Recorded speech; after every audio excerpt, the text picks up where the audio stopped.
नवादा में जिस तरह रात भर गोलियां चली हैं, गरीबों के घर जलाए गए हैं, गरीबों के घर उजाड़े गए हैं, दलितों के इज्जत और आबरू के साथ खिलवाड़ हुआ है, ये दरअसल बिहार के नीतीश कुमार के कुशासन की सबसे बड़ी नज़ीर है। लॉ एंड ऑर्डर चुस्त और दुरुस्त रखने का दावा करने वाले वज़ीर आला को कौम के सामने में माफ़ी मांगनी चाहिए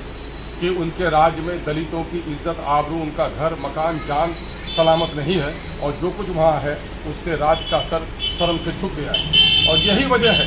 कि बढ़ते हुए क्राइम के ग्राफ की वजह से न जाने पुलिस के पदाधिकारियों पर कितना दबाव हुकूमत का, और न जाने क्यों इतने क्रिमिनल्स को छूट दिए हुए हैं कि पुलिस के अच्छे ऑफिसर अब बिहार सरकार के तहत रहने के लिए तैयार नहीं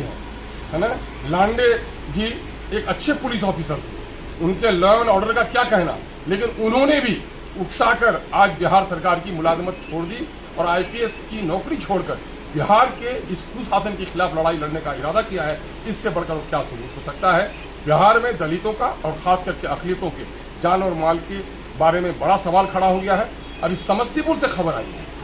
कि एक 16 साल की लड़की और उसका लगता है ऐसा उसके जिस्म से कि उसके जिस्म को काटा गया है, नोचा गया है, उसके साथ लगता है कि बलात्कार हुआ है। लेकिन पुलिस आखिर क्यों मैनेज है कि जल्दबाजी में आज के दिन में जो साइंस वाला है, फॉरेंसिक डिपार्टमेंट के लोगों को आना चाहिए था, फॉरेंसिक के लोगों को, और उसके बाद देखना चाहिए था कि इनके हाथ के निशान हैं कैसे है। जल्दी में उसका पोस्टमार्टम कराया जा रहा है और नतीजा ये हो रहा है कि उसका लगता ऐसा है कि उसके साथ बलात्कार हुआ है, लेकिन पुलिस वाले कह रहे हैं कि डूब के मर गए। अभी जब पोस्टमार्टम की रिपोर्ट भी नहीं आई है तो लगता है एक शक की सुई वहाँ भी जाती है कि उस लड़की के साथ कहीं ना कहीं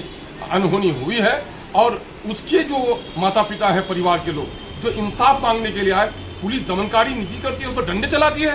क्या इस मुल्क में इज्जत और आबरू के साथ जीना और इज्जत और आबरू की लड़ाई लड़ना भी पाप हो गया है? यकीनन है कि नीतीश कुमार जी के राज में ये सारे नंगे नाच हो रहे हैं। जनता को इसके खिलाफ उठना चाहिए। MIM सरकार की निंदा करती है, इन तमाम दोनों मामले में उचित कार्रवाई करने की मुतालबा करती है और जिन पुलिस अहलकारों की लापरवाही के नतीजे में, साजिश के नतीजे में ये सारे घृणित मामला हो रहे हैं, उसको नौकरी से मुअत्तल करने का ये मुतालबा करती है।